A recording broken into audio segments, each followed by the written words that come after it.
Les habla Jorge Gestoso. Bienvenidos a este programa especial desde San Salvador, donde tenemos el honor de estar conversando con el Monseñor Jesús Delgado, quien fuera el secretario personal de Monseñor Óscar Arnulfo Romero. Monseñor Delgado, una cálida bienvenida al programa. Gracias, muy amable, Jorge.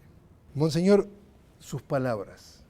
El clero no quería a Monseñor Romero para nada. Esto se refiere al Romero antes de ser arzobispo. Cuando tomó posesión del arzobispado, él era conocido como un sacerdote tradicionalista. De derecha, decía usted. Digamos, políticamente hablando, pero nada que ver con eso. Pero tradicionalista decimos en el lenguaje eclesiástico los que todavía no estaban con el Concilio Vaticano II. Explíquenos un poquito qué es eso del Concilio Vaticano II. Exacto, esto retrocede un poco hasta el 1598, que estuvo el Concilio de Trento. El Concilio de Trento es un concilio que se hizo en la Iglesia Católica para frenar la reforma protestante. Era un combate contra el protestantismo. Entonces se daba una formación muy tradicional, muy anclada en los padres de la Iglesia, en la doctrina de la ley de la Iglesia, muy poco abierto a la Biblia, porque cuidado con la Biblia, porque los hermanos no decían entonces, sino los protestantes usaban la Biblia para manosearla, el lenguaje del tiempo, ¿no? Y esa formación duró hasta principios del siglo XX, de modo que Monseñor Romero fue formado en una formación del Concilio de Trento. En Roma. En Roma, aquí en Roma, porque en todas partes el catolicismo impartían esa formación, especialmente a los futuros sacerdotes. Entonces, Monseñor Romero empezó a sentir aires nuevos en Roma, en teología, venidos sobre todo de Francia, pero Roma decía, cuidado con esas experiencias. Se preparaba evidentemente ya el Concilio Vaticano II poco a poco. Y llega entonces el acto en donde la ceremonia de que lo van a nombrar arzobispo.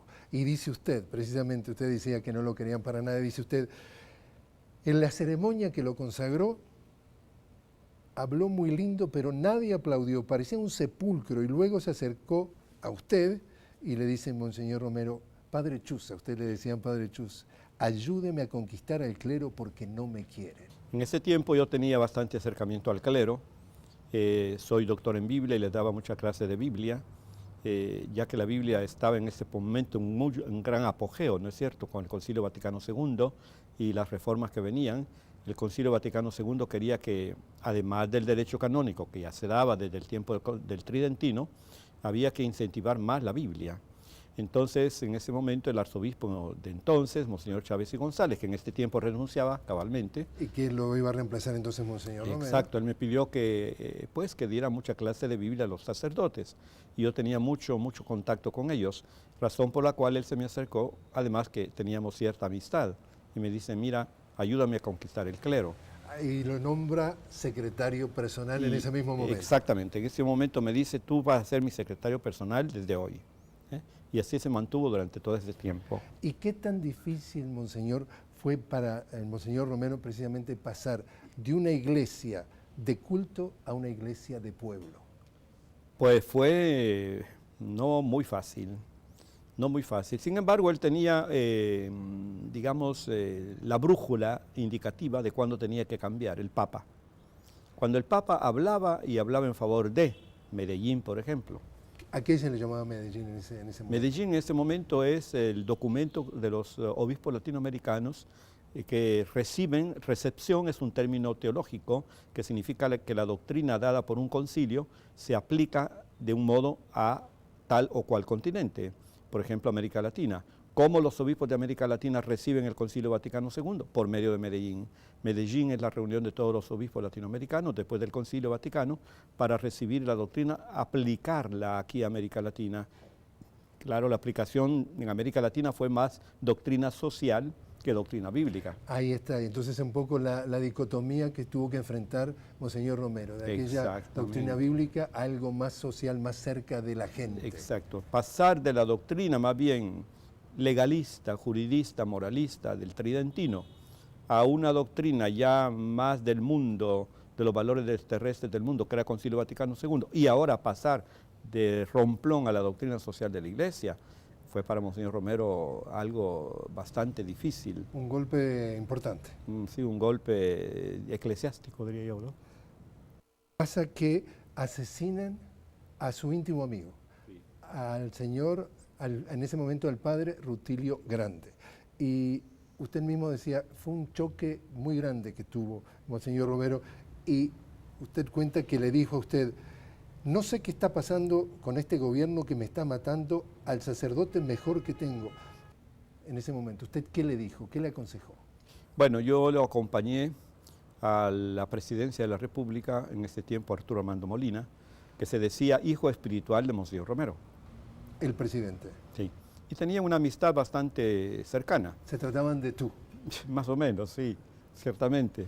Ahora, el arzobispo anterior le había recomendado a Monseñor Romero que para arreglar todos los grandes problemas difíciles entre la Iglesia y el Estado era mejor ir a hablar con el presidente y no hablar en público de esas cosas.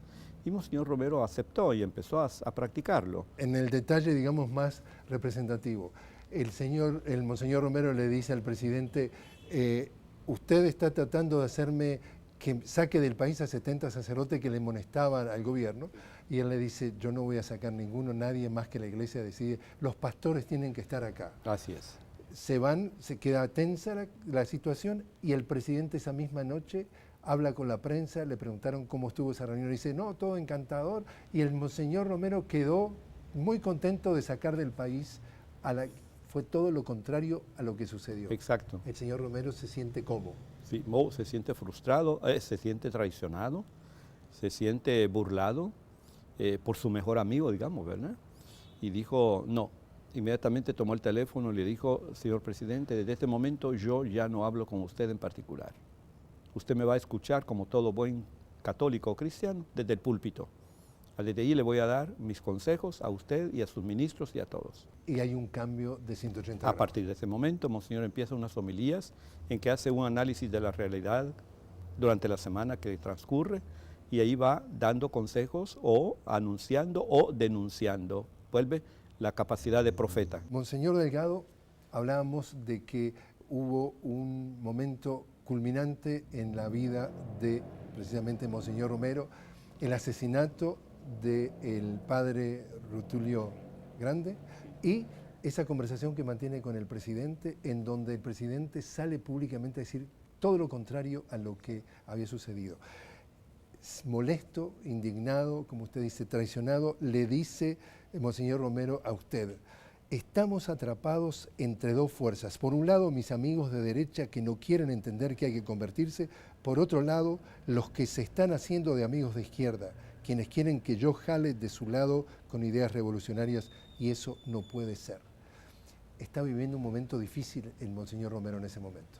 Evidente. Por los de la derecha habían sido sus amigos siempre, y la amenaza que ellos hicieron de su muerte, él dijo, déjalo, yo los conozco bien, sé que no lo harán, dijo él, ¿no?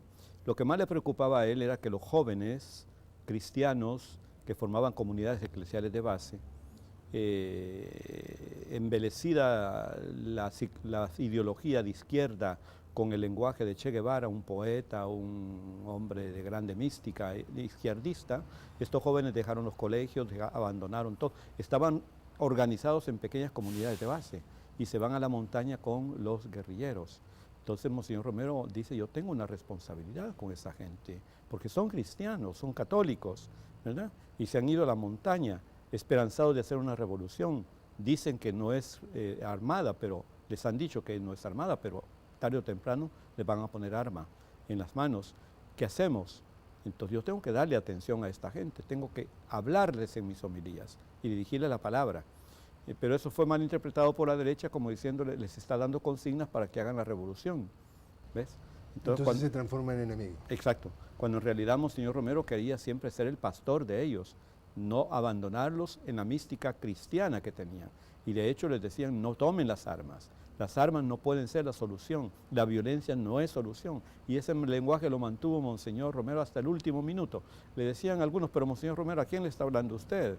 Si los que son guerrilleros de izquierda formados aquí o allá no le van a hacer caso. No, si yo estoy hablando a mis jóvenes cristianos que se han ido con ellos, que entiendan que esto no se arregla con las armas, que la palabra de Dios obliga a razonar, a hablar, y esto lo mantuvo Monseñor siempre hasta el final. Ahora, incluso usted menciona que en el Vaticano también le han dado algunos llamados de atención. Cuéntenos su anécdota en el Vaticano, precisamente usted hablando con el Papa. Bueno, la primera vez que, bueno, para decirlo anteriormente, el Papa Pablo VI fue admirado por Monseñor Romero. De hecho, Monseñor Romero se adhirió plenamente a la gran campaña, a la gran cruzada, diría yo, pastoral teológica de Pablo VI, que se llama la civilización del amor. Monseñor Romero estaba bien empapado de esto, de este gran humanismo que tenía Pablo VI. El paso de Pablo VI a Juan Pablo II fue duro, en primer lugar porque es un polaco, ¿no? Un polaco duro, que estuvo en la guerra... La Segunda Guerra Mundial. La Segunda Guerra Mundial. Entonces conocí ese comunismo tremendo que entró a Polonia, etcétera, ¿no?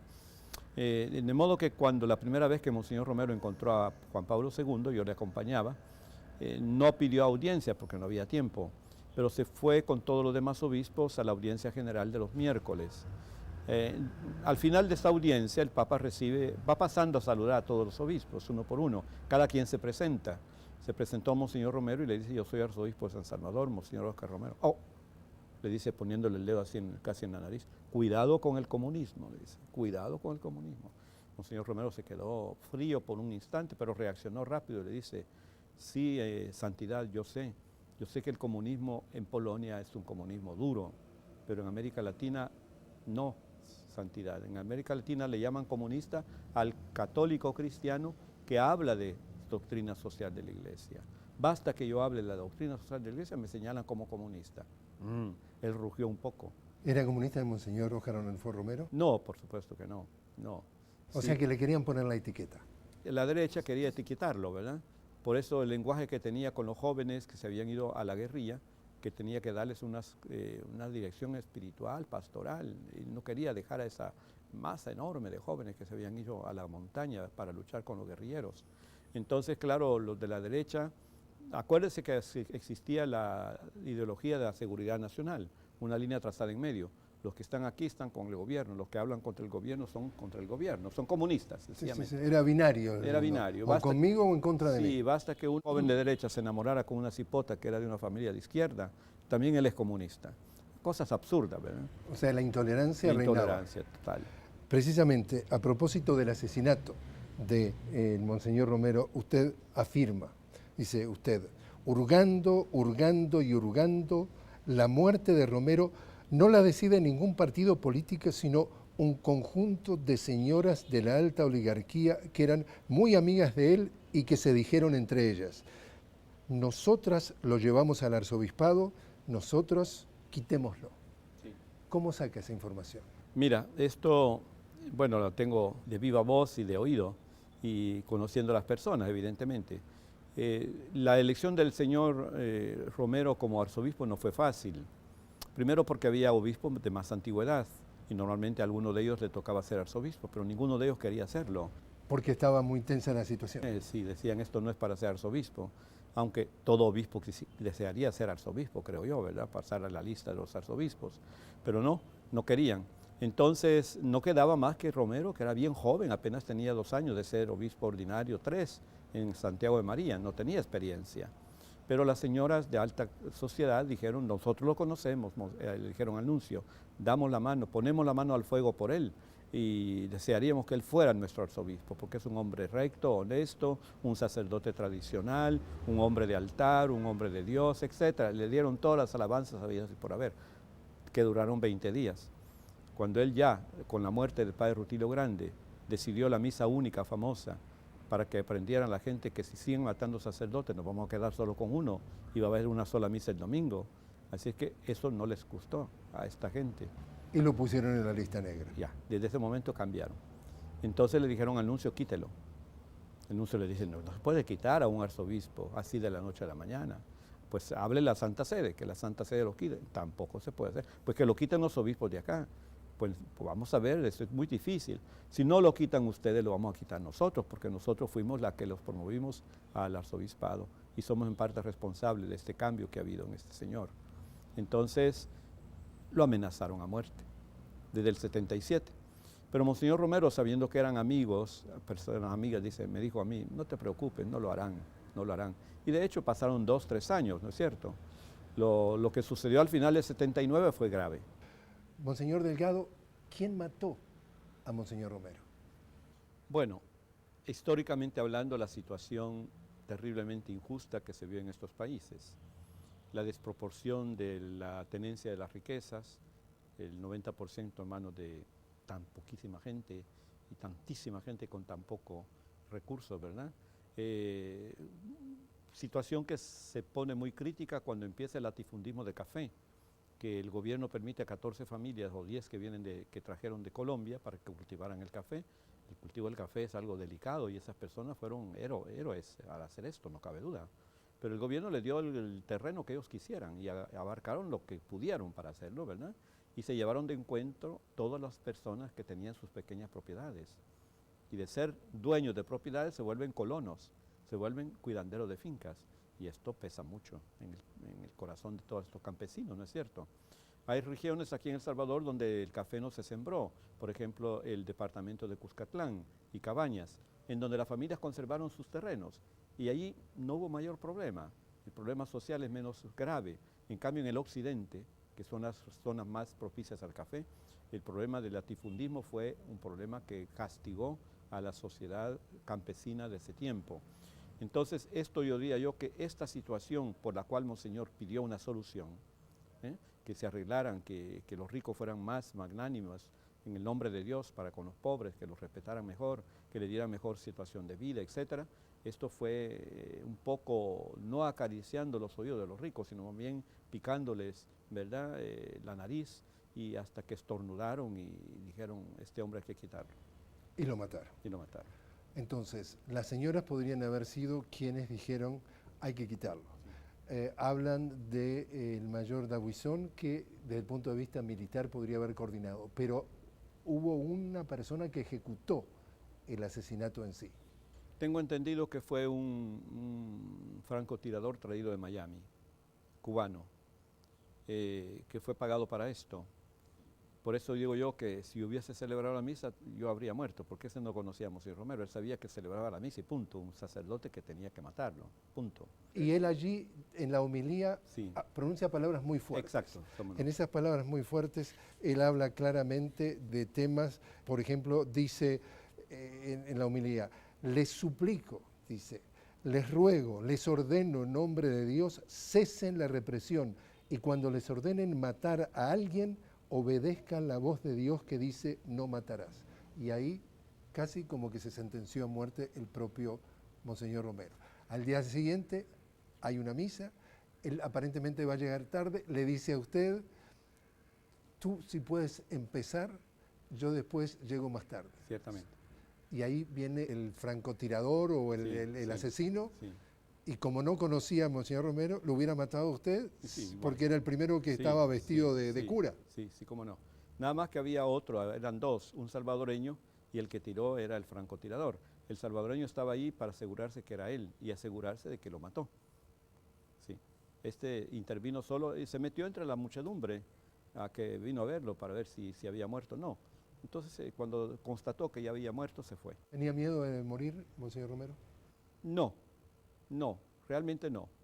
Él había entregado ya su vida al Señor y él había dicho que por la causa de los pobres y por la causa de una civilización de amor como la de Pablo VI valía la pena morir. Ahora, humanamente hablando, todo el mundo tiene miedo, por supuesto, pero el miedo le vino ya no en el 77, sino como le dije, el 79, cuando la izquierda lo amenazó de muerte. ¿Por qué lo amenazó? Porque habían dado los jóvenes militares y jóvenes catedráticos un golpe de Estado que no derramó ni una tan sola gota de sangre y que prometían renuevos sociales en este país. Eso le gustó mucho a Monseñor Romero, porque sabía que era gente inteligente, gente responsable, que no habían derramado ni una tan sola gota de sangre. Y estos golpistas prometieron una reforma agraria, de la cual le pareció a Monseñor Romero también necesaria, ¿no? Esto fue el... O sea, a los terratenientes no les gustó nada. No, claro que no, pero tampoco a los de izquierda. ¿Por qué? Porque dijeron, este Romero ya dejó de ser hombre del pueblo, se convirtió reformista. Nosotros queremos una reforma agraria revolucionaria, no reformista, no para siempre llevarle la canción a los ricos, de un modo u otro. O sea que incluso él de alguna forma fue un mediador, una persona que trataba de conciliar dos polos opuestos para generar la paz. Exactamente, usted lo ha dicho bien. y traer la paz y mantenernos en fraternidad, nunca recurrir a la violencia. ¿Por qué llevó tanto tiempo beatificarlo? Bueno, este sector de derecha evidentemente tiene un impacto muy grande entre los eclesiásticos. Acuérdese que la derecha significa aquí la gente muy rica, que en mucho tiempo apadrinó a la Iglesia Católica con su riqueza, construyendo iglesias, trayendo mármoles de Italia, cosas por el estilo, ¿no es cierto? Entonces se creó una especie de padrinazgo, de modo que la Iglesia estaba un poquito en ese sentido como atada las manos con ellos. Y toda carta que llegaba de ellos al Vaticano era considerada como sagrada, por decirlo así. Y todas esas cartas llegaban diciendo que Cerón era comunista, que era así, Bueno, fue un borbandeo de opiniones de gente de la alta sociedad y de los militares en contra de Romero. Esto tuvo un eco en un cardenal latinoamericano, que en paz descanse, López Trujillo, que abanderó esa derecha opositora. Y López Trujillo frenó lo más que puso pudo. en el congelador. Totalmente. Y ahora es el Papa Francisco quien de alguna forma lo saca y le da un impulso importantísimo. Y esto ya es un signo del cielo. Que llegue un Papa latinoamericano al solio de Pedro es un signo del cielo que quería no solo a él, sino a otros tantos que gracias a Papa Francisco serán llevados al altar. Por último, Monseñor, ¿cómo ha cambiado, si ha cambiado, El Salvador que mató al Monseñor Óscar Arnulfo Romero a El Salvador que estamos hoy transitando por las calles? Bueno, ha cambiado en el sentido de que la democracia ha progresado, no cabe duda. La democracia formal, digamos, ¿verdad? Aquel que se atiene a lo que es una democracia formalmente hablando, pero la violencia sigue existiendo. Usted sabe, solamente ayer pues hubo cantidad enorme de muertos en este país. Pero Estamos ya hablando de más de 20 por día y 400 desde que empezó el año. Tremendo, tremendo. Entonces, pero esto ya es otro tipo de violencia más difícil de controlar, porque en el tiempo de la guerra sabíamos quiénes eran los contrincantes, quién era enemigo de quién. Aquí no se sabe quién es quién. Entonces el narcotráfico ha confundido todo esto. Pero la pobreza sigue, la desigualdad sigue. Eso igual. Todos esos elementos, esos pilares que fermentaron todo este tipo, eso sigue. Exacto. Por eso le digo que la democracia es formal, no nace del corazón del pueblo, porque para que nazca una democracia del corazón del pueblo tiene que haberse resuelto todos estos problemas de justicia, de injusticia social, un acercamiento en la legalidad, en la fraternidad, en la libertad, ¿no es cierto? Todos estos son valores que están escritos en nuestra bandera, Dios, unión y libertad, pero jamás no los vivimos todavía. Monseñor Jesús Delgado, muchísimas gracias por haber estado con nosotros. Con mucho gusto, Jorge. Y a ustedes también, gracias por habernos acompañado. Les saludo Jorge Gestoso desde San Salvador. Los invitamos a que continúen en la programación de Telesur.